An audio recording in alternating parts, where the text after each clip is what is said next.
আমাদের দেওয়ালির প্রদীপ প্রজ্বলন করছেন বাংলাদেশ জাতীয়তাবাদী দলের সম্মানিত মহাসচিব মির্জা ফখরুল ইসলাম আলমগীর স্যার।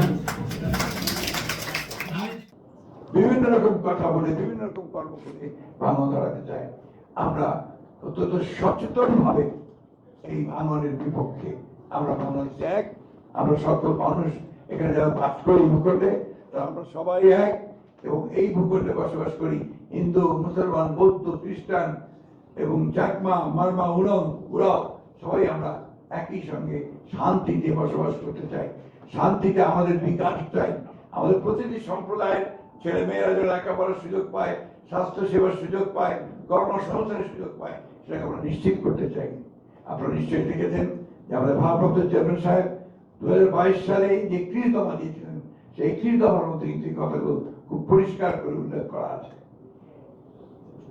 আমরা সেই নেতা দেখতে চাই না যে নেতা আমাদেরকে ফেলে পালিয়ে যাবে, আমাদেরকে বিপদে ফেলবে।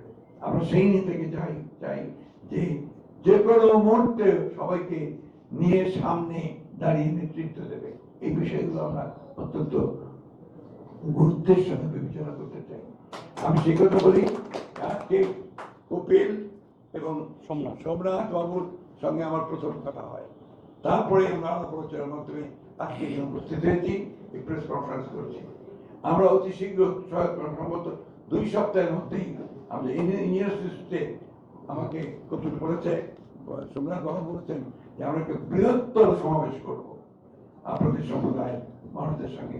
সে বৃহত্তর সমাবেশে আমাদের ভারপ্রাপ্ত চেয়ারম্যান ভার্চুয়ালি আপনাদের সঙ্গে নিশ্চিত এবং আপনাদের আমরা এই নিশ্চয়তা দিতে পারি যে আজ থেকে এই মুহূর্ত থেকে আপনাদের সমস্ত সুখ দুঃখের ব্যাপারে আমরা সজাগ সচেতন থাকবো। একটা অনুরোধ করবো, কপিলবাবু আছেন, সোমনাথবাবু আছেন, আপনারা আমাদেরকে জানাবেন যেন আমরা আপনাদের সাথে দাঁড়াতে পারি।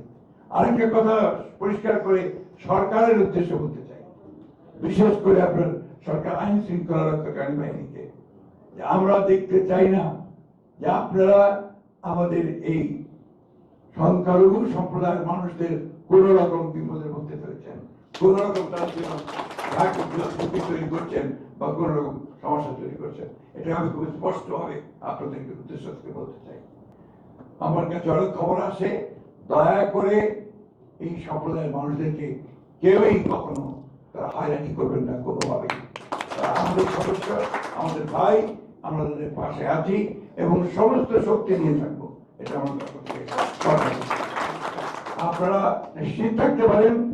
এখন থেকে আপনারা নির্বান্ধব নন, আপনাদের বন্ধু আমরা, আমাদের পাশে আমরা বলবো না, কারণ আপনার সবাই হয়ে যাচ্ছে একটু পরে, আমাদের সময় হয়ে যাবে।